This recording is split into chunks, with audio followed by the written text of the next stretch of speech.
الصلاة والسلام على خاتم النبيين سيد الأنبياء والمرسلين وعلى آله وصحبه أجمعين. إن الله وملائكته يصلون على النبي يا أيها الذين آمنوا صلوا عليه وسلموا تسليما. اللهم صل على سيدنا ومولانا محمد وعلى آل محمد وبارك وسلم. قابل احترام معزز اور محترم بزرگوں، بھائیوں اور ساتھیوں، السلام علیکم ورحمۃ اللہ وبرکاتہ.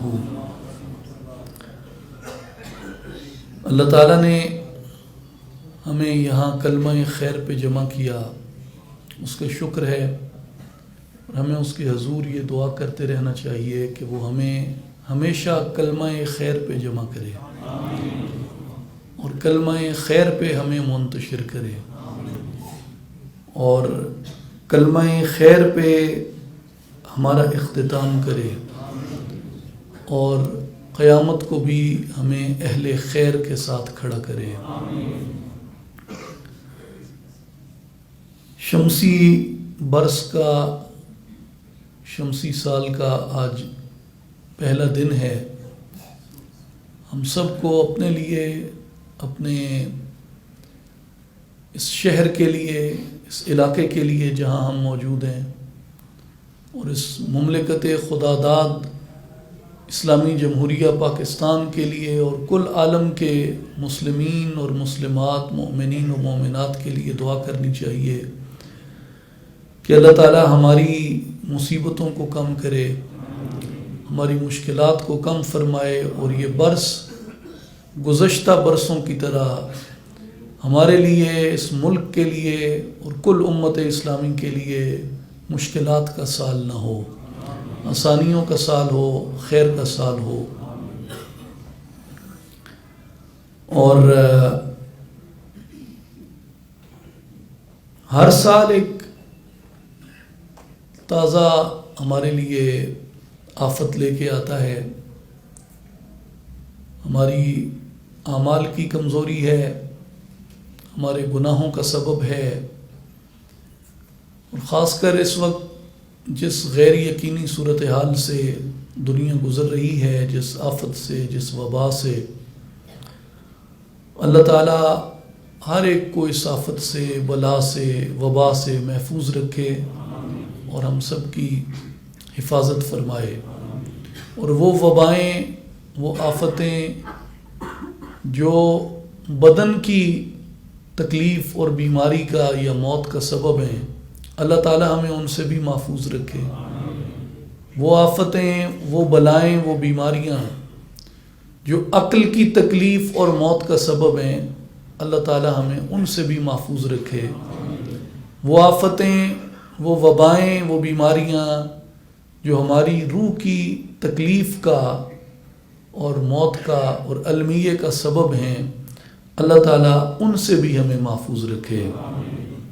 اور مومن وہی ہے جو ہمیشہ اپنے کل کی حفاظت کرتا ہے. کل میں یہ سب چیزیں ہیں، بدن بھی ہے، عقل بھی ہے اور روح بھی ہے.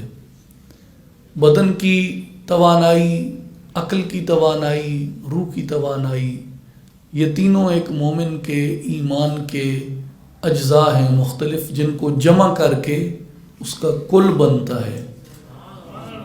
یعنی عقل اور روح اللہ کی طرف متوجہ ہوں لیکن بدن بدعمالیاں کرتا رہے تو محض نیت پہ صلہ نہیں ملتا، اعمال صالحہ بھی ضروری ہیں. اور بدن کوشاں رہے ریاضت میں اور مشقت میں لیکن عقل گمراہ ہو تو بھی نتیجہ خیر پہ نہیں نکلتا. تو ہر چیز کا ایک سمت کے اندر جانا ضروری ہے. اور میرے بھائیوں اور بزرگوں، آپ ایک سادہ سی بات دیکھیں کہ دنیا کو دیکھنے کا ہر ایک کا اپنا اپنا نقطۂ نظر ہوتا ہے. جس کے پاس جس طرح کا علم ہے جس طرح کا تجربہ ہے وہ دنیا کو اسی نظر سے دیکھتا ہے. سیاست دان کا اپنا علم ہے، معیشت دان کا اپنا علم ہے، سائنسدان کا اپنا علم ہے، قانون دان کا اپنا علم ہے، ظاہر دیکھنے والوں کا اپنا علم ہے، اور فقیر کا اپنا علم ہے. ہر ایک دنیا کو اپنے علم سے دیکھتا ہے. یدی میں سواں ایک سادی جی مثال سننا کہ اینکا والی دکان تے وینے ہو، اتنے مختلف رنگاں نے شیشیاں دی اینکاں پئیاں ہوندیاں الماری چ، کوئی نیلی، کوئی پیلی ہے، کوئی ساوی ہے، کوئی رتی ہے، کوئی سیاہ ہے. انہیں جو تسا کوئی بھی چشمہ گن گینے ہو، کسی نہ نیلا ہے، کسی نہ سرخ ہے، کسی نہ پیلا ہے، کسی نہ سبز ہے، کسی نہ فیروزی ہے. وہ چشمہ لا کے تے تسا جن ٹائم آسمان در دیکھنے ہو یا سفید چیزاں دیکھنے ہو یا کسی صاف منظراں دیکھنے ہو، وہ ہر چیز سواں اس رنگ نہیں نظر آسی جس رنگ نہ تسا چشمہ لایا. جڑی اینک لائی ہے ہر چیز اس رنگ نے اندر سواں ڈلی ہوئی نظر آتی. انسان نے زندگی میں جو علم سیکھا ہوتا ہے اس نے وہ چشمہ لگایا ہوتا ہے، وہ ہر چیز کو اسی اینک سے دیکھتا ہے، اسی رنگ سے دیکھتا ہے. حضرت شیخ فرید الدین عطار رحمۃ اللہ تعالی علیہ، انہوں نے اپنی کتاب منطق الطیر میں ایک بڑی دلچسپ حکایت لکھی ہے. شیخ عطار کو آج ہماری نوجوان نسل بہت کم جانتی ہے، ورنہ پاک و ہند کے جو علمی مراکز تھے ان کے اندر جو بے لوث ہونے کی، بے طمع اور بے لالچ ہونے کی جو روایت تھی، اس کے اندر عطار کی خوشبو رچی بسی تھی. اور مولانا فرید الدین عطار وہ شخص تھے جن کے لیے مولانا جلال الدین رومی نے یہ کہا تھا کہ ہفت شہر عشق را عطار گشت، ہفت شہر عشق را عطار گشت، ما ہنوز اندر خمے یک کوچائم. مولانا رومی فرماتے ہیں کہ عشق کے 7 شہر تو عطار نے پھر لیے، عشق کے 7 شہر تو عطار نے پھر لیے، میں تو ابھی پہلے شہر کے پہلے کوچے کی پہلی نکڑ پہ کھڑا ہوں. تو رومی جیسا آدمی بھی ان کا اتنا مداح، اتنا مشتاق اور اتنا عاشق تھا. تو عطار رحمۃ اللہ علیہ نے منطق الطیر میں یہ حکایت لکھی ہے کہ ایک بادشاہ نے ایک محل بنوایا اور اس نے اس محل کے لیے معیار یہ رکھا کہ اس کی کسی چیز کے اندر بھی نقص نہیں ہوگا. تو اس نے دنیا کے بڑے بڑے کاریگر منگوائے، چھت والے، فرش والے، لکڑی کے کام کے، کپڑے کے کام کے، پانی کے کام کے، دروازیوں کھڑکیوں والے، قالینوں والے، حفاظت کا انتظام کرنے والے، بڑے بڑے اس نے منصوبہ ساز بلوائے، دفاع کے نقطۂ نظر سے، آب و ہوا کے نقطۂ نظر سے، روشنی کے نقطۂ نظر سے، خوراک کے نقطۂ نظر سے، نقش و نگاری، شیشہ کاری، ہر چیز اس نے، جس کو انگریزی میں کہتے ہیں کہ پرفیکشن، اس نے وہ ایک بڑا آئیڈیل اپنا محل تعمیر کروایا. اور جب وہ محل بن گیا تو اس نے دنیا کے دیگر کاریگروں کو بلوایا جو اپنے فن میں ماہر تھے اور طاق تھے، اور ان کو کہا کہ تم میں سے کوئی میرے محل کے اندر عیب تلاش کر کے دکھائے، کوئی نقص تلاش کر کے دکھائے. تو بادشاہ کے حکم سے وہ سب لوگ چلے گئے. انہوں نے جا کے محل کا، قلعے کا معائنہ کیا، فرش دیکھے، فرنیچر دیکھا، چھتیں دیکھیں، رنگ روغن دیکھے، نقش و نگار دیکھے، باغیچہ دیکھا، پھول دیکھے، گھاس دیکھی، سیوریج دیکھا، پانی کا نظام دیکھا، روشنی کا، ہوا کا، ایک مکان کی، محل کی جتنی اجزاء ہو سکتی ہیں، ہر ایک فنکار نے اپنے اپنے فن کے مطابق جائزہ لیا. دفاع والوں نے اپنا لیا، بھائی دشمن حملہ کرتا ہے یا کوئی اس کے اندر حملہ ہو جاتا ہے، یہ کیا اس کا انتظام ہے اس کی حفاظت کا. تو سب نے بادشاہ کے محل کا معائنہ کیا اور دربار عام میں جمع ہوئے. تو بادشاہ نے سب کو باری باری پوچھا کہ میرے محل میں کسی کو نقص نظر آیا ہے تو بتاؤ، کوئی عیب، کوئی نقص، کوئی خامی، کوئی کمی. تو سب نے تائید کی کہ یہ ایسا محل ہے جس کے اندر کوئی نقص اور کوئی عیب نہیں ہے. تو وہاں ایک فقیر بھی بیٹھا تھا. فقیر کہتا ہے بادشاہ سلامت، سب نے اپنے اپنے ہنر سے آپ کے محل کا جائزہ لیا ہے، مجھے بھی اللہ نے ایک ہنر دیا ہے، مجھے بھی اللہ نے ایک ہنر دیا ہے. اگر آپ اجازت دیں تو میں اپنے ہنر کے مطابق اس محل کا جائزہ لے رہا تھا تو میں نے ایک عیب دیکھا ہے اس میں. تو وہ جیسے شیخ سعدی نے کہا ہے کہ نازک مزاج شاہاں تاب سخن نہ دارند، بادشاہوں کی نازک طبیعتوں پہ خلاف عادت بات سننے کی گنجائش نہیں ہوتی. تو تپ گیا، اس نے فوراً تلوار کے دستے پہ ہاتھ رکھا اور اس نے کہا کہ اگر تم نے عیب ثابت نہ کر سکے تو میں گردن قلم کر دوں گا تیری. اس نے کہا آپ کر دیں گردن قلم، لیکن عیب یہ ہے آپ کے محل میں کہ اس میں دشمن تو داخل نہیں ہو سکتا. راحت کا بھی بھرپور انتظام ہے، کہ خوبصورت رنگ ہیں، رنگ دیکھ کے جسم کو ایک خاص طرح کی راحت ملتی ہے. پھول دیکھ کے آنکھوں کے ذریعے ایک خاص راحت ملتی ہے. آپ نے نرم اور قیمتی بستر بچھائے ہیں، ان سے آپ کے جسم کو راحت ملتی ہے. لیکن فقیر نے کہا بادشاہ سلامت، جب سوتے ہوئے کبھی موت یاد آ گئی تو یہ ساری راحت جسم سے نکل جائے گی، یہ پھولوں کے رنگ مرجھا جائیں گے، اور جب اسرائیل نظر آیا تو یہ زندگی کی ساری رونق ختم ہو جائے گی. اس لیے آپ کے محل میں نقص یہ ہے کہ اسرائیل کو روکنے کا کوئی دروازہ نہیں ہے. اسرائیل کو روکنے کا کوئی دروازہ نہیں ہے. تو یہ آپ کو کتنا معلوم ہے کہ آپ اس محل میں کتنی راحتیں سمیٹ لیں گے. وہ اگلے مرحلے بھی تو آ سکتا ہے، اگلے لمحے آ سکتا ہے.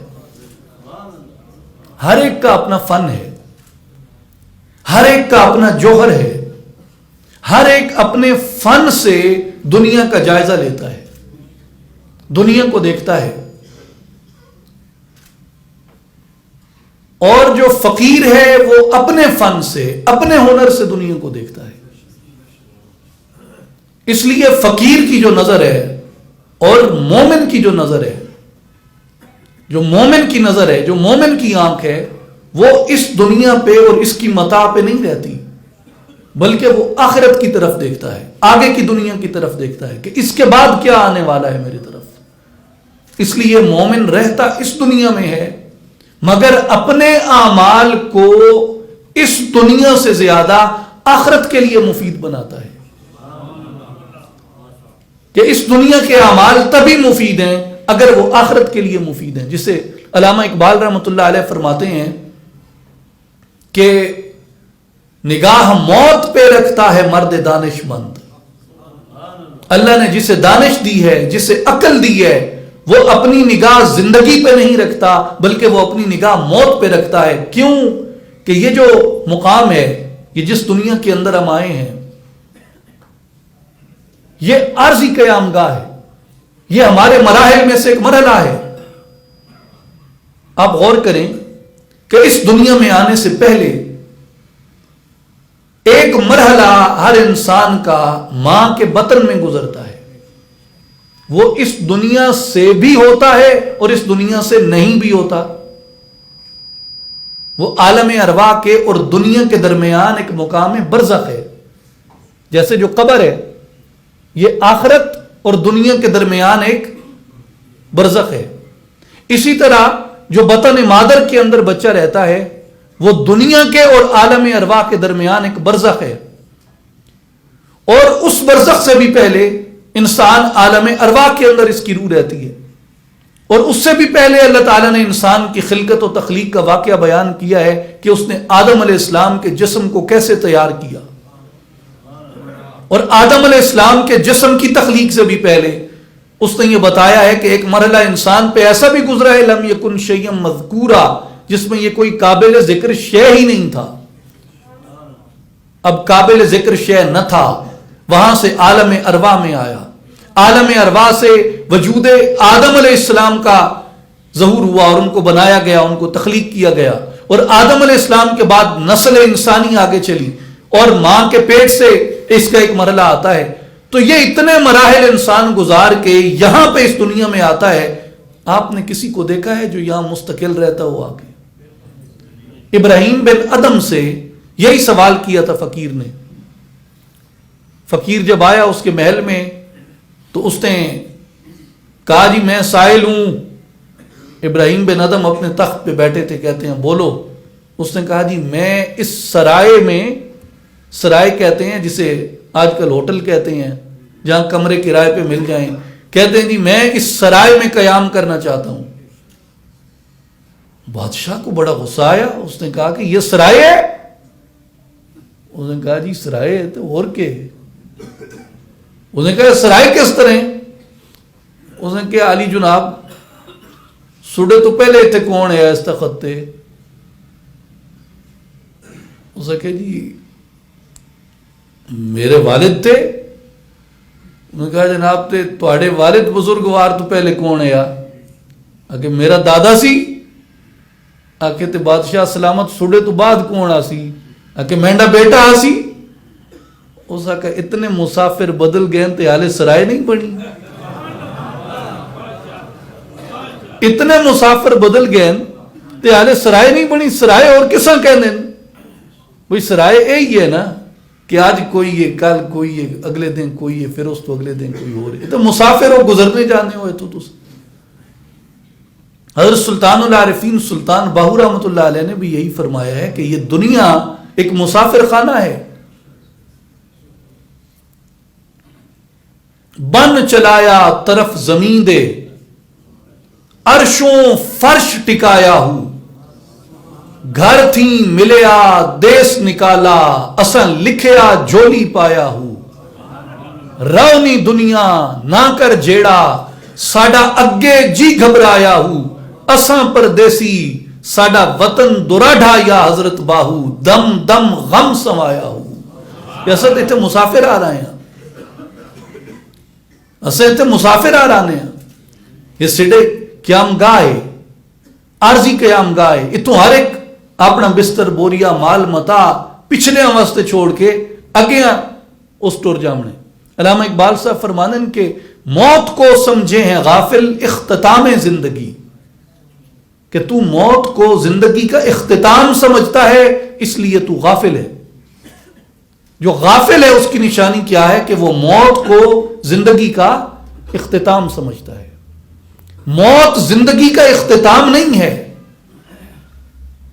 جو اہل نظر ہیں، جو اہل بصیرت ہیں، ان کے نزدیک موت کے بعد زندگی کا ایک اور مرحلہ شروع ہو جاتا ہے.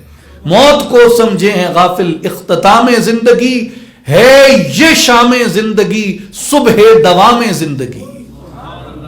یہ زندگی کی شام ایک ہمیشہ رہنے والی زندگی کا آغاز بن جاتی ہے.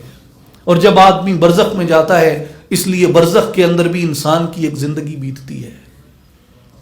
تو مومن اس دنیا کے اندر رہ کر اپنی وہاں کی تیاری کرتا ہے کہ میں نے وہاں اپنے ساتھ لے کے کیا جانا ہے.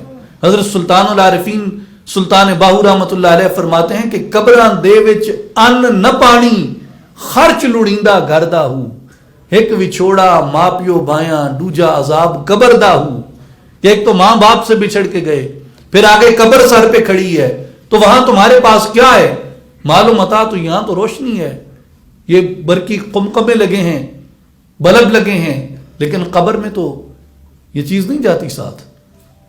اور میرے بھائیوں، مومن پہ خدا کی عطا دیکھیں، ہمارے اندر ہزار عیب ہیں، ہزار خامیاں ہیں، ہزار گناہ ہیں، ہزار کمزوریاں حالات و واقعات نے اس امت کے درمیان پیدا کر دی ہیں، لیکن ان خامیوں کے باوجود، ان کمزوریوں کے باوجود آپ رب کی نعمتیں شمار کریں۔ اس کی میں ایک سادہ مثال آپ کو دیتا ہوں کہ آج بھی ہمارے گھروں میں بچہ پیدا ہو، ویسے آج کل گھریں بچے گھٹ پیدا ہونے زیادہ ہسپتالیں ہونے، لیکن وقت بھی اس گھر ہی کہتے ہیں۔ گھر میں بچہ پیدا ہوتا ہے مومن کے، مسلمان کے، وہ سب سے پہلے بچے کے کان میں اذان دیتے ہیں۔ میں اسے کہتا ہوں کہ اس کو کہتے ہیں اپنی اپنی زبان میں مرحبا، ویلکم، جی آیا نو، ہرکدے آؤ، ست بسم اللہ، خیریاں آؤ، جو لفظ بھی آپ دے لیں، آپ اللہ کے ذکر سے، یعنی اذان کیا ہے؟ ذکر ہے نا، اذان ذکر ہے، تو آپ اللہ کے ذکر سے اس آنے والے کو خوش آمدید کہتے ہیں اور اسے یہ بتاتے ہیں کہ شکر کر، اللہ نے تجھے ایمان والوں کے گھر میں بھیجا ہے۔ اب خالی بدن آیا تھا، ماں باپ نے کپڑے میں لپیٹ دیا، رہنے کے لیے، تن ڈھانپنے کے لیے ایک ٹکڑا دے دیا اسے۔ اب جب جانے لگتا ہے تو جو غسال ہے وہ چیتھڑا اتار لیتا ہے جو ماں باپ نے پہنایا تھا، وہ چیتھڑا اتار لیتا ہے جو ماں باپ نے پہنایا تھا، اسے غسل دیتا ہے، غسل دے کے لواحقین اسے پھر ایک ٹکڑا دے دیتے ہیں۔ خالی ہاتھ آیا تھا، نہ کوئی دولت، نہ مال و متاع، نہ منصب، نہ عہدہ، نہ سونا، نہ چاندی، نہ مراعات، نہ کوئی اور چیز، خالی ہاتھ تھا۔ اور اب جا رہا ہے تو بھی خالی ہاتھ ہے، جب آیا تھا تو بھی لواحقین نے ایک ٹکڑا ڈال دیا تھا تن ڈھانپنے کا، اب جا رہا ہے تو بھی غسال علامت ہے اس بات کی کہ جو تو نے یہاں کمایا تھا وہ تو اپنا یہاں غسل کے تختے پہ چھوڑ رہا ہے، اتار رہا ہے۔ اب پھر وہی ایک ٹکڑا تجھے ملے گا جو لواحقین نے دیا تھا، اور وہ ٹکڑا دے کے پھر جب اس کو رخصت کرنے لگتے ہیں تو ہم سب صفیں بنا کے کھڑے ہو جاتے ہیں، جو پیش امام ہے وہ پھر تکبیر بلند کرتا ہے۔ یہ خدا کی عطا ہے ہم پہ کہ ہم جب آتے ہیں تو لواحقین وصول کرتے ہوئے اللہ کا ذکر کرتے ہیں، اور جب ہم جاتے ہیں لواحقین رخصت کرتے ہوئے بھی اللہ کا ذکر کرتے ہیں۔ ایک تو یہ اس کی عطا ہے، لیکن اس کے ساتھ اس کے اندر ایک یہ حقیقت بھی پنہاں ہے کہ ہم میں سے کوئی یہاں رہنے کے لیے نہیں آتا، خالی ہاتھ آتا ہے اور یہاں سے خالی ہاتھ جاتا ہے۔ کوئی یہاں پہ اپنے ساتھ کوئی چیز نہ لے کے آتا ہے نہ لے کے جاتا ہے۔ اگر کوئی دولت اپنے ساتھ لے کے جاتا ہے تو اعمال صالحہ کی اور ایمان کی دولت اپنے ساتھ لے کے جاتا ہے، ایمان کی دولت اپنے ساتھ لے کے جاتا ہے۔ تو صوفیاء کرام نے اور اولیاء کرام نے ہمیں ایک راہ دکھائی، وہ راہ اللہ کی پاک کتاب اور نبی پاک علیہ الصلوۃ والسلام کی سنت کی اور حضور کے خلق کی راہ ہے، کہ یہ راہ ہے جس راہ پہ چل کے، جس پہ زندگی بسر کر کے تم اپنی قبر کو بھی روشن کر سکتے ہو اور تم اپنی آخرت کو بھی سنوار سکتے ہو۔ حضرت سلطان العارفین سلطان باہو رحمۃ اللہ علیہ نے ایسے ہی مومنین کی توصیف کے لیے فرمایا تھا کہ نام فقیر تنہا دا باہو قبر جناں دی جیوے ہوں، کہ زندہ مومن وہ ہے، فقیر وہ ہے، کامیاب وہ شخص ہے جس کی قبر زندہ رہتی ہے۔ اور قبر کس کی زندہ رہتی ہے؟ جس کا دل زندہ ہو جاتا ہے، جس کا باطن روشن ہو جاتا ہے۔ میرے بھائیوں اور بزرگوں، یہ ایک خاص امتزاج ہے جو ہمیں آج سمجھنے کی ضرورت ہے. خاص طور پہ سیدنا امام جنید بغدادی رضی اللہ تعالیٰ عنہ کا جو نقطۂ نظر ہے، جو تمام صوفیاء کرام کا نقطۂ نظر ہے، یعنی وہ قادری ہوں، سہروردی ہوں، چشتی ہوں، رفاعی ہوں، جو طریقت جنید پہ ہیں، اور وہ بھی جتنے شیوخ نقش بند ہیں، حضرت خواجہ بہاؤالدین نقش بند رحمۃ اللہ علیہ ہوں، حضرت خواجہ عبید اللہ احرار رحمۃ اللہ علیہ ہوں، حضرت شیخ مجدد شیخ احمد سرندی رحمۃ اللہ علیہ ہوں، ان سب کا جو نقطۂ نظر تھا ان اولیاء کا وہ یہ تھا کہ بغیر ظاہر کے کوئی باطن نہیں ہے، اور بغیر باطن کے کوئی ظاہر نہیں ہے. اور اس کی جو عمدہ تشریح ہے وہ سیدنا امام مالک رحمۃ اللہ علیہ نے کی. اب امام مالک جو ہیں وہ طبقہ فقہا میں اور طبقہ مجتہدین کے اندر شمار ہوتے ہیں. یعنی عام طور پہ آپ نہیں سنیں گے کہ امام مالک صوفی تھے، وگرنہ میں وہ قول آپ کو ابھی پیش کرتا ہوں. اس سے پہلے ایک بات آپ کو بتا دوں کہ یہ جتنے ہمارے فقہا تھے، محدثین تھے، متکلمین تھے، مجتہدین تھے، مفسرین تھے، محدثین تھے، اصولیین تھے، یہ سبھی جہاں اپنے ظاہر کو علم ظاہر سے آراستہ کرتے، کتاب سے، سنت سے، منطق سے، حکمت سے، فلسفے سے، اصول سے، لغت سے، سخن سے، کلام سے اپنے آپ کو مزین کرتے، وہاں یہ اپنے باطن کی تربیت کے لیے مختلف اہل باطن، اولیاء، صوفیاء، زہاد اور متقین کی خدمت میں جا کے بیٹھتے. ہماری 4 بڑی فقہیں کہی جاتی ہیں اہل السنہ میں، چاروں برحق فقہیں ہیں. سیدنا امام اعظم ابو حنیفہ رحمۃ اللہ علیہ کی فقہ حنفی، سیدنا امام مالک ابن انس امام دار الہجرت رحمۃ اللہ علیہ کی فقہ مالکی، سیدنا امام محمد ادریس الشافعی رحمۃ اللہ علیہ کی فقہ شافعی، اور سیدنا امام احمد ابن حنبل رحمۃ اللہ علیہ کی فقہ حنبلی. سیدنا غوث پاک رضی اللہ تعالیٰ عنہ حنبلی تھے. تو یہ چاروں فقہیں برحق ہیں. ان چاروں کے جو امام ہیں، بانی ہیں، ان کی میں آپ کو ایک ایک بات بتاتا ہوں. امام اعظم امام ابو حنیفہ رحمۃ اللہ علیہ، آپ نے جب تحصیل علم فرما لی، ظاہری علوم سیکھ لیے، روایت کو، درایت کو، حدیث کو، ہر چیز کو، قرآن مجید کو، تفسیر کو آپ نے جب سیکھ لیا تو آپ کا قول تقریباً آپ کے سیرت نگاروں نے، مورخین نے، بشمول بڑے بڑے بزرگان دین کے، انہوں نے آپ کا یہ قول لکھا ہے. آپ فرماتے ہیں کہ میں نے جب تحصیل علم ظاہری کر لی تو میں باطنی تربیت کے لیے اور تلقین کے لیے 2 سال سیدنا امام جعفر صادق رضی اللہ تعالیٰ عنہ کی خدمت میں تربیت روحانی کے لیے رہا. اور آپ کا یہ فرمان ہے، آپ کا نام نعمان تھا، نعمان بن ثابت امام ابو حنیفہ کا. آپ فرماتے ہیں کہ لولا السنتان لہلک النعمان، اگر وہ 2 سال میں نے امام جعفر صادق کی خدمت میں نہ گزارے ہوتے تو نعمان بن ثابت ابو حنیفہ ہلاک ہو جاتا. یہ امام اعظم کا قول ہے. امام مالک ابن انس جو امام دار الہجرت ہیں اور شاہ ولی اللہ محدث دہلوی رحمۃ اللہ علیہ نے کتب حدیث کی جو درجہ بندی کی ہے، اس میں طبقہ اول میں 3 کتابیں ہیں. شاہ ولی اللہ محدث دہلوی رحمۃ اللہ علیہ کی کتب حدیث کی درجہ، انہوں نے جو درجہ بندی کی 3 کتابیں درجہ اول میں ہیں. ایک صحیح بخاری، صحیح مسلم، اور تیسری موطا امام مالک. اور صحیح کے ساتھ جو پہلا مجموعہ مرتب ہوا تھا احادیث صحیحہ کے ساتھ، وہ امام مالک ابن انس کی موطا تھی. امام شافعی رحمۃ اللہ علیہ کا قول ہے کہ کتاب ابھی بخاری مسلم نہیں لکھی گئی تھی جب امام شافعی گزرے. امام شافعی نے فرمایا تھا کہ روئے زمین پہ کتاب اللہ کے بعد صحیح ترین کتاب موطا امام مالک ہے. وہ امام مالک ابن انس رحمۃ اللہ علیہ، آپ نے فرمایا کہ من تصوف ولم یتفقہ فقد تزندق.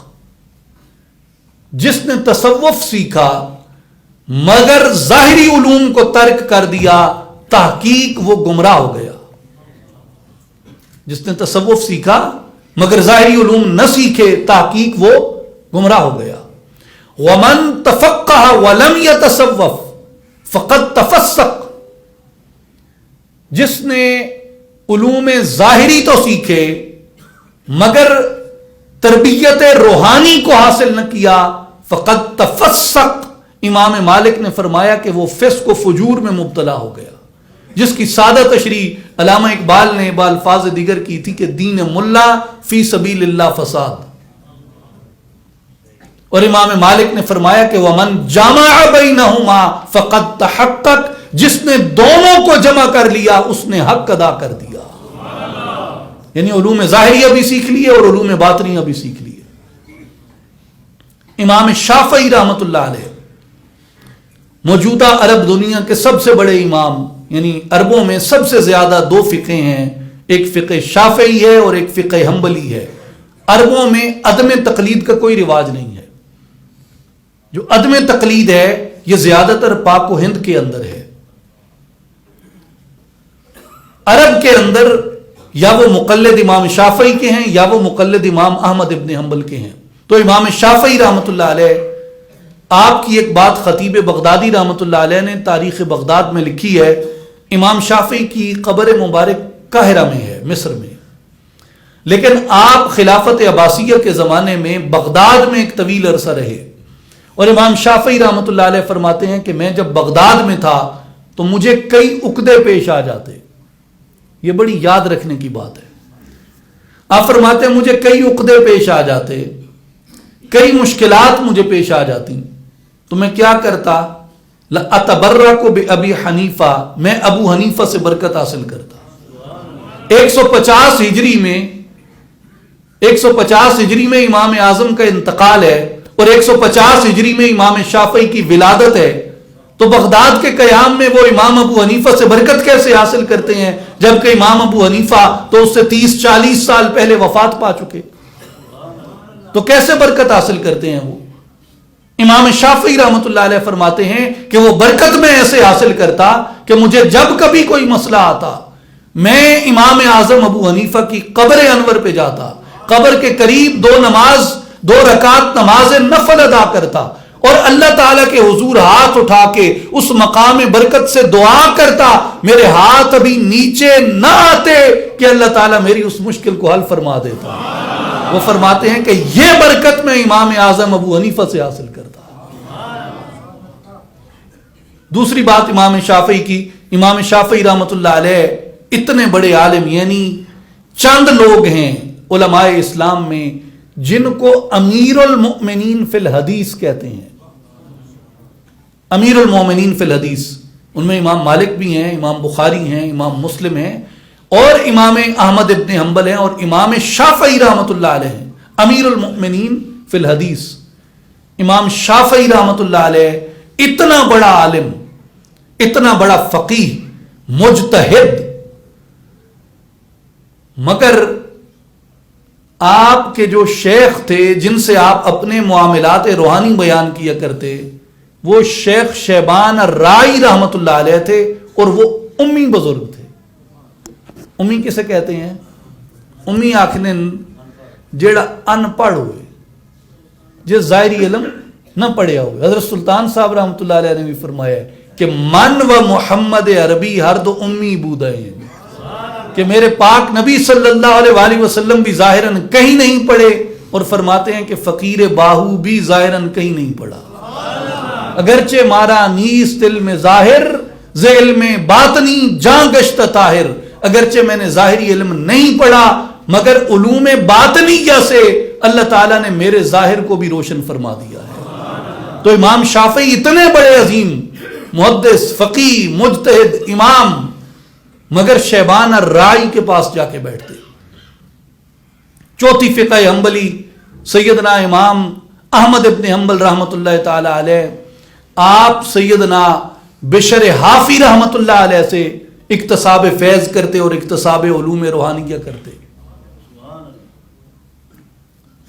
تو اس کے بعد بھی بات کی جا سکتی ہے، یعنی امام سرخسی کی تاریخ پہ، حافظ ابن حجر اسقلانی کی تاریخ پہ، امام زرقانی کی تاریخ پہ، امام سیوطی کی تاریخ پہ، اور جو عقیدے کے امام ہیں، امام عمر النصفی ہوں، امام ابو منصور ماتریدی ہوں، امام ابو بکر باقلانی ہوں، امام حجت الاسلام ابو حامد الغزالی رحمۃ اللہ تعالی علیہ ہوں، امام ابو الحسن اشعری رحمۃ اللہ علیہ ہوں، امام ابو منصور ماتریدی رحمۃ اللہ علیہ ہوں، امام سعد الدین تفتزانی، یہ جتنے امام عقیدہ ہیں ان کی بھی اسی طرح کی تاریخ ہے. یعنی امام غزالی رحمۃ اللہ علیہ آپ امام المناطق تھے، یعنی یہ جو ریشنلسٹ موومنٹ تھی، جو لاجیشنز تھے، پیور لاجک پہ، پیور ریزن پہ جو یقین رکھتے تھے، امام غزالی اپنے عہد کے سب سے بڑے منطقی تھے.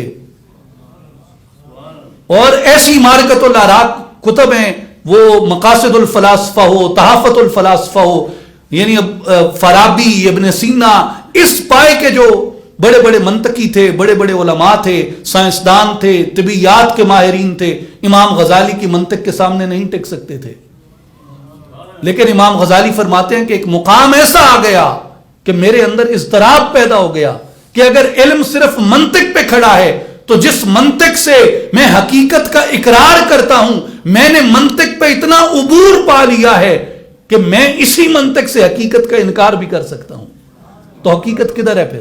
کیا حقیقت منطق پہ قائم ہے؟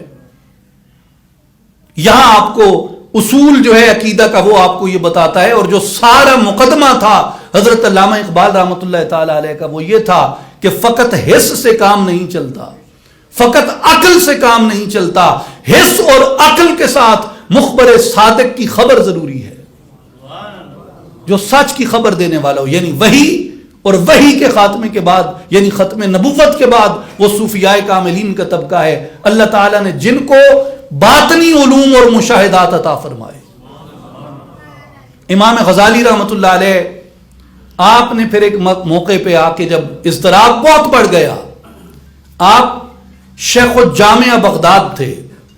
یعنی اس زمانے کا بغداد جو ہے وہ آپ ایسے سمجھیں کہ جیسے آج آکسفورڈ یونیورسٹی ہے یا ہارورڈ ہے یا کیمبرج ہے یا دنیا کے یہ بڑے بڑے علوم کے مراکز ہیں. اس زمانے میں قرطبہ تھا، دمشق تھا، بغداد تھا، اور بغداد چونکہ خلافت عباسیہ کا دارالحکومت تھا تو وہ بہت زیادہ عباسی جو تھے وہ علم کے دلدادہ تھے. اتفاق اختلاف اپنی جگہ، مگر عباسیوں کی علم سے بے پناہ محبت تھی. یعنی آپ نے محاورہ سنا ہوگا کہ ہلاکو خان نے اتنی کتابیں دجلہ میں پھینکی کہ پانی سیاہ ہو گیا، پانی سیاہ ہو گیا اس کا کتابوں سے. تو یہ کتابیں کس نے جمع کی تھیں؟ یہ ظاہر ہے کہ اس وقت کے حکمرانوں کا ذوق اور شوق علمی تھا، تو انہوں نے یہ کتب جمع کی تھی. تو اس زمانے میں آپ شیخ الجامعہ تھے بغداد کے اور سب سے نوجوان تھے، یعنی ان فوان شباب میں آپ شیخ الجامعہ بنے. مگر آپ ایک گھوڑا، تن پہ ایک لباس، 2-3 کتابیں اپنے ساتھ اٹھائیں اور جامعہ، رہائش، گھر، مال، اسباب، بیوی، بچے، سب کچھ چھوڑ کے تلاش حق میں اپنے وقت کا اتنا بڑا امام نکل کھڑا ہوا. اور پھر امام غزالی رحمۃ اللہ علیہ فرماتے ہیں میرا اضطراب کبھی کہیں کم نہ ہوا کہ حقیقت کدھر ہے. فرماتے ہیں پھر میری اتفاق سے 4 لوگوں کی کتابیں میں نے پڑھی.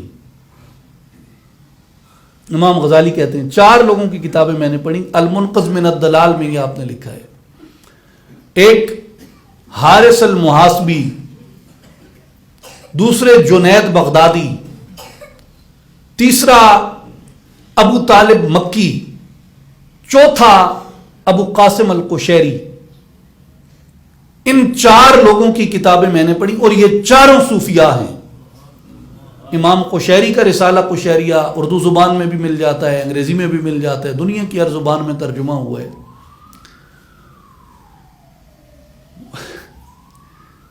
ماں اجازت ہے تھوڑی گستاخی کر کے نا، اہل علم بیٹھے انہاں واسطے بھی یہ گل بڑی مفید ہے کہ اگر تساں رسالہ قشیریہ نا مقدمہ پڑھ کے نا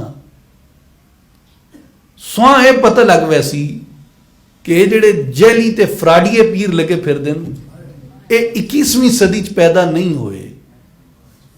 446 یا 48 ہجری امام ابو قاسم القشیری دی وفات ہے تو ہوں 1443 ہجری ہے. تو کتنے سال ہو گئے انسان؟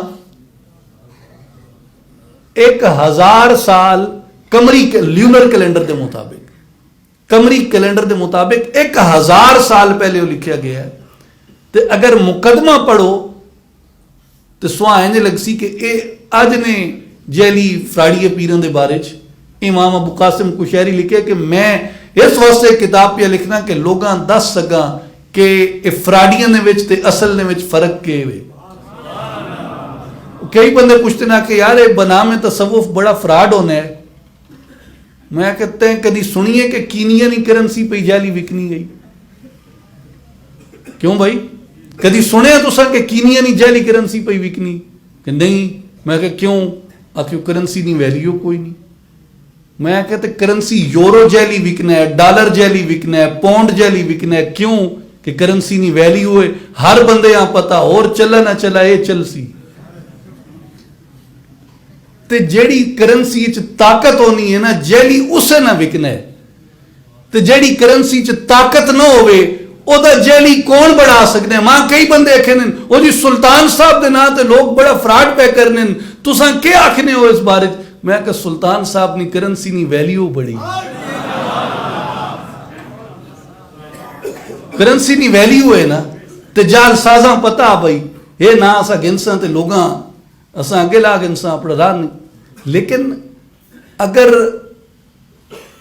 اگر کچھ اس طرح کے لوگ، اور آج کل بڑا مسئلہ یہ ہے کہ غلط چیز جو ہے وہ ویسے بھی زیادہ سپریڈ ہوتی ہے، زیادہ پھیلتی ہے.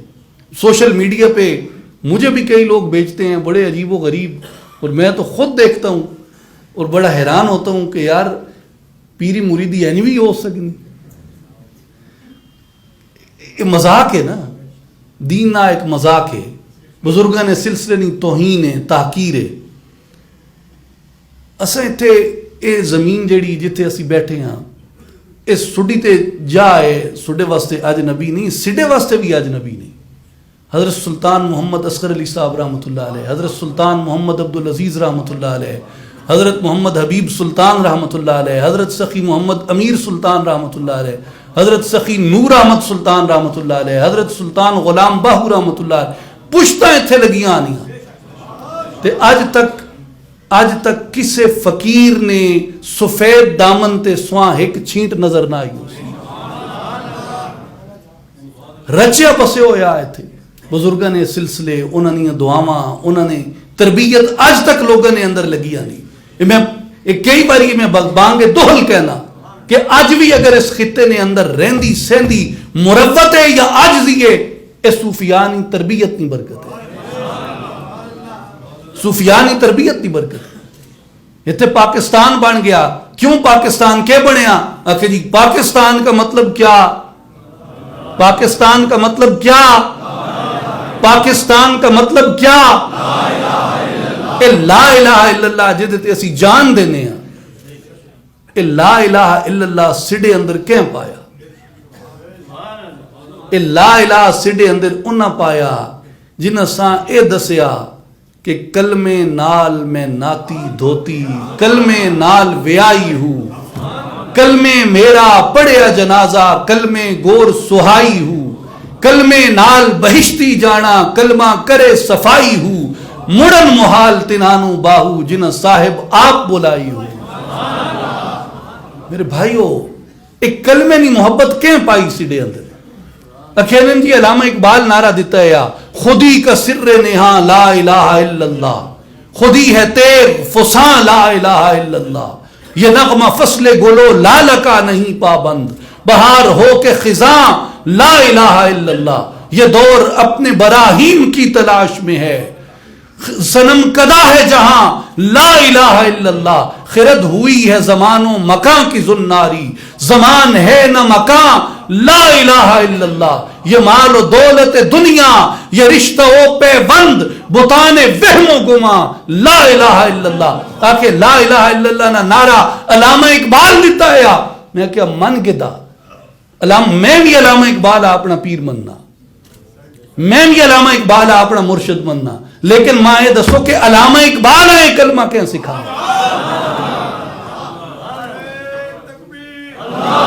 دلیل سن کے نو وات نعرہ لائے، دلیل سن کے نو وات نعرہ لائے. تے نعرہ نام ہی لاؤ تے میں نعرے مراون نہیں آنا، میرا مقصد گل دسنے. علامہ اقبال ہے نعرہ کہیں سکھایا ہے لا الہ الا اللہ.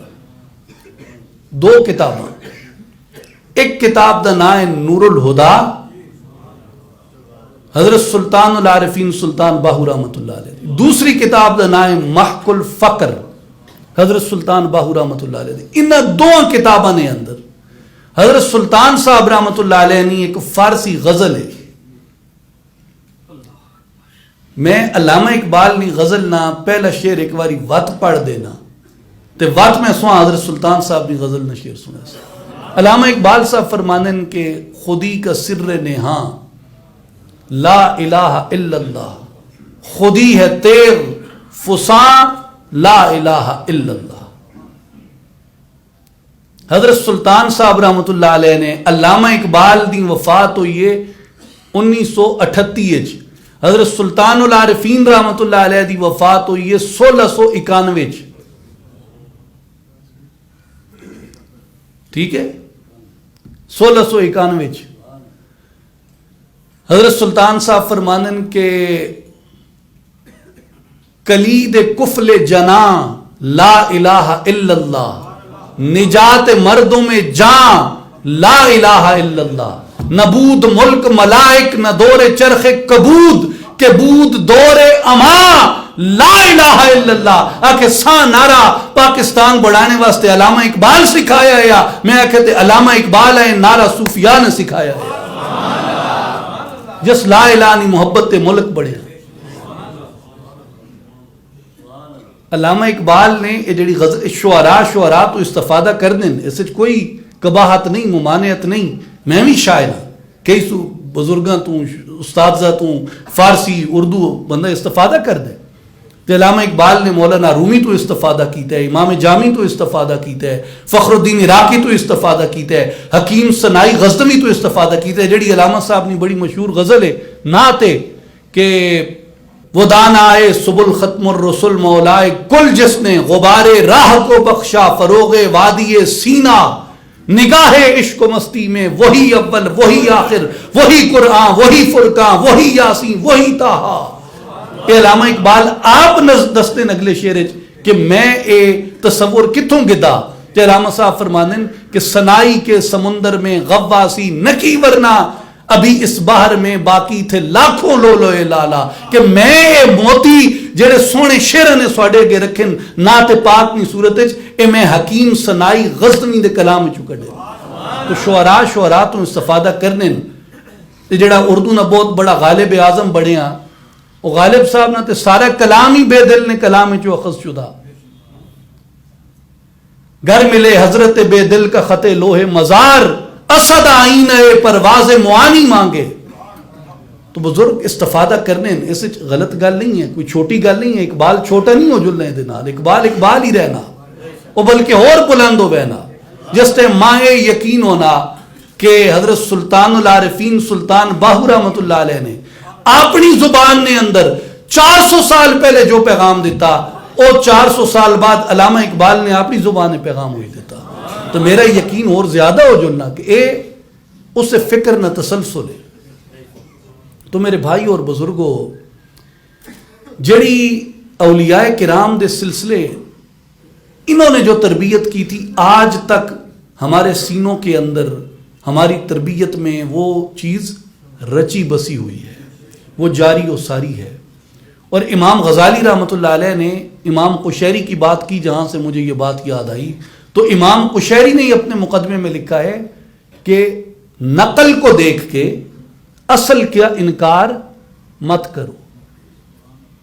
نقل کو دیکھ کے اصل کا انکار مت کرو.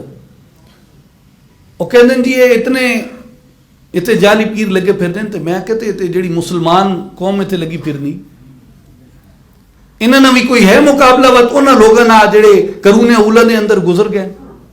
یہ جڑی قوم نبی پاک صلی اللہ علیہ وآلہ وسلم نے تشکیل دیتی ہے وہ ابو ذر غفاری دا فقر ہے, وہ سلمان فارسی دا فقر ہے, وہ فاروق اعظم دا عدل ہے, عثمان ذی النورین دی سخاوت ہے, وہ سیدنا صدیق اکبر دا صدق ہے, وہ سیدنا علی المرتضیٰ دا فقر ولایت حلم و شجاعت ہے.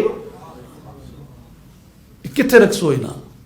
تو میرے بھائیوں امام غزالی فرماتے ہیں کہ یہ 4 لوگ تھے, محاسبی, جنید, قشیری اور ابو طالب مکی. ان 4 کو پڑھ کے مجھے یہ معلوم ہوا کہ اگر حقیقت تلاش کرنی ہے تو حقیقت محض عقلی دلیلوں سے نہیں تلاشی جا سکتی, حقیقت کے لیے کسی مرد کامل کی صحبت اختیار کرنا پڑتی ہے. اور یہی طریقہ امام اعظم ابو حنیفہ کا تھا, یہی طریقہ امام مالک کا تھا, یہی طریقہ امام شافعی کا تھا, یہی طریقہ امام احمد ابن حنبل کا تھا, یہی طریقہ تمام علماء اسلام کا رہا.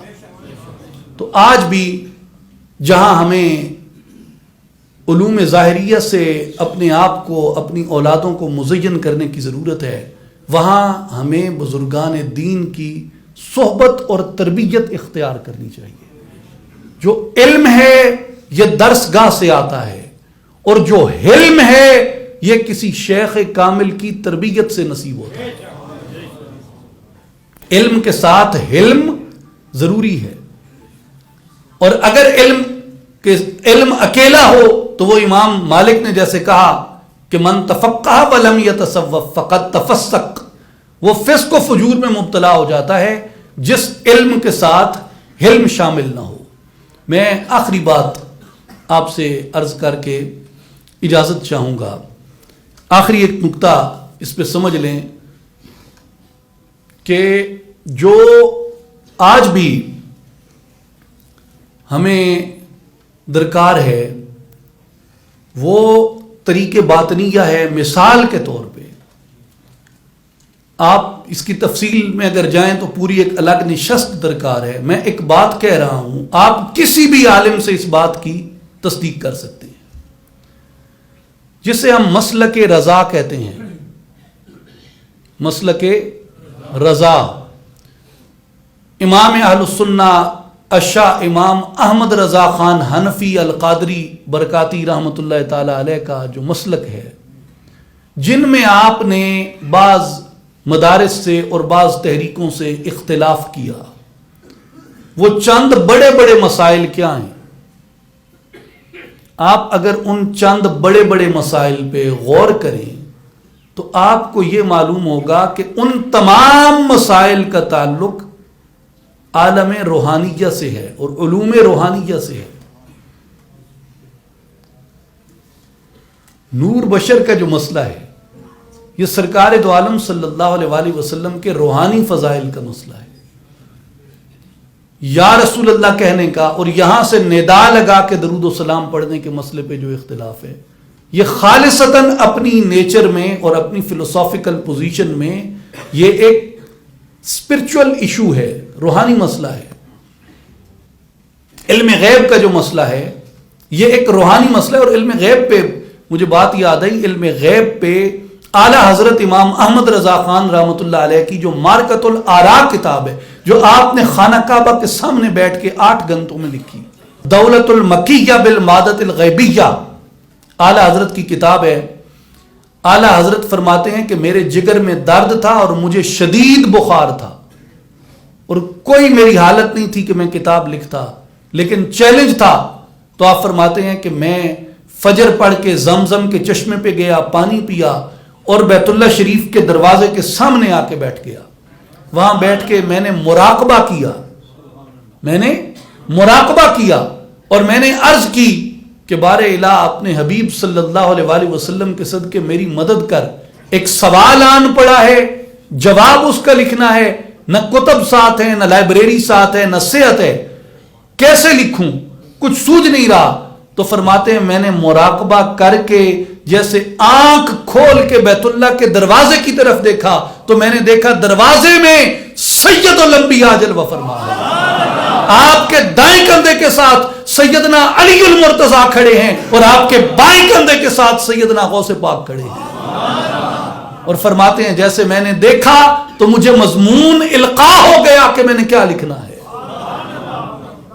تو آپ کے مسلک کا امام اتنے بڑے مسئلے پہ جو کتاب تصنیف کر رہا ہے وہ ایک روحانی تجربے سے ایک صوفیانہ تربیت ہے نا. مراقبہ کرنا ایک صوفیانہ تربیت ہے جو کسی شیخ کی نگرانی میں سیکھی جاتی ہے اور ہر کس و ناقص کو کروایا بھی نہیں جاتا.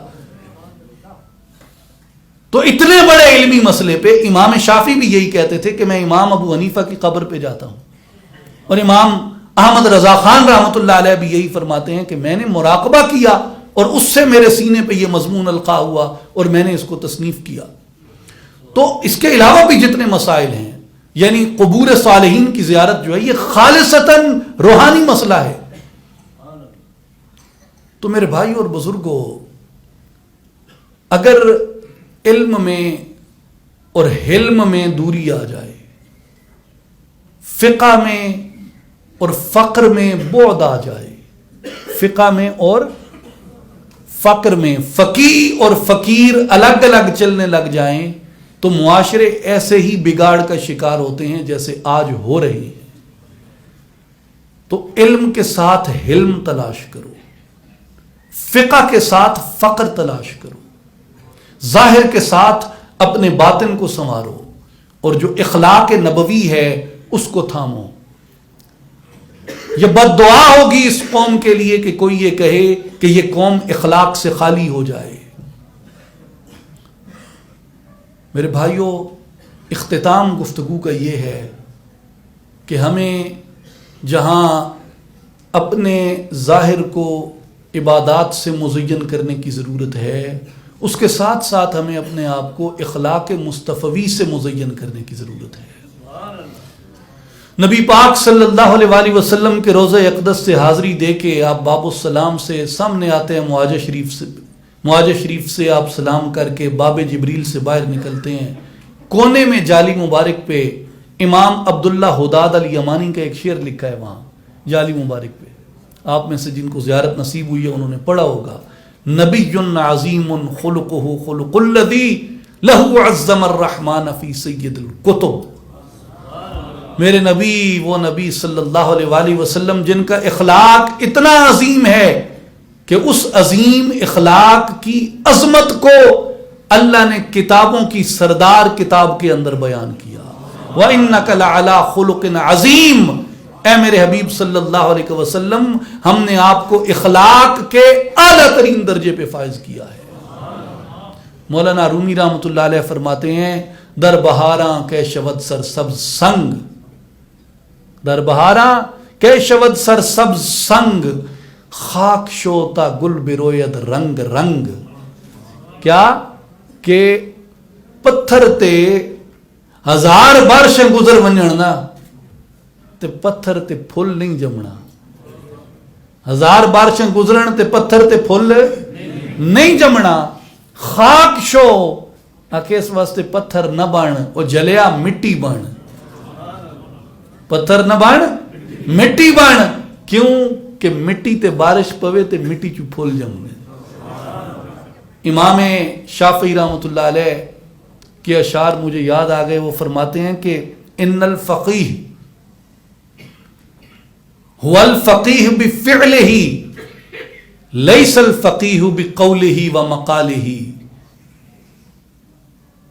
وقد الرئیس هو الرئیس بخلقہ لیس الرئیس بقومہ ورجالہ. امام شافعی رحمۃ اللہ علیہ فرماتے ہیں کہ فقیہ وہ فقیہ ہے جو اپنے عمل میں فقیہ ہو. فقیہ وہ ہے جو اپنے عمل میں فقیہ ہو, صرف وہ فقیہ نہیں ہے جس کا نطق اچھا ہو اور جس کی مقال اچھی ہو. اور سردار کون ہے؟ وقدر رئیس, سردار کون ہے؟ سردار کا معاملہ بھی کہا اسی طرح ہے. سردار وہ ہے جو اپنے اخلاق میں سردار ہو. سردار وہ نہیں ہے جس کے پیچھے لڑنے کے لیے ایک لٹھ بردار ٹولہ کھڑا ہو. لٹھ بردار سردار نہیں ہوتے، لٹھ بردار ہوتے ہیں امام شافعی کے نزدیک. لیس الرئیس بقومہ ورجالہ، سردار کون ہے؟ وَقَدَ الرئیس هو الرئیس بخلقہ، جو اپنے اخلاق میں سردار ہوتا ہے. میرے بھائیوں، ہمیں سرداران اخلاق کی ضرورت ہے، جو اپنے اخلاق کے اندر جامع ہوں، اپنے اخلاق کے اندر قوی ہوں، اور ان کے اخلاق سے خلق مصطفیٰ کی خوشبو آئے، ان کے اخلاق سے خلق صدیق کی خوشبو آئے، خلق صحابہ، خلق اہل بیت کی خوشبو آئے. اللہ تعالی ہم سب کو عمل کی توفیق عطا فرمائے، اور ہماری قوم کو اس امت سے اللہ تعالیٰ کبھی اہل خلق، اہل باطن، صوفیاء کاملین اور علماء ربانیین کو ختم نہ کرے. اور اللہ تعالیٰ ہمیں ہر زندگی کے پہلو میں حبیب مصطفیٰ شہ الاولاق صلی اللہ علیہ وآلہ وسلم کی سنت سے اور اپنی کتاب سے منور کرے، معطر کرے. الف اللہ چمبے دی بوٹی میرے من وچ مرشد لائی ہو، نفی اسبات دا پانی ملیا ہر رگے ہر جائی ہو، اندر بوٹی مشک مچایا جاں پھلن تے آئی ہو، جیوے مرشد کامل باہو جیں بوٹی لائی ہو. وآخر دعوانا ان الحمد للہ رب العالمین.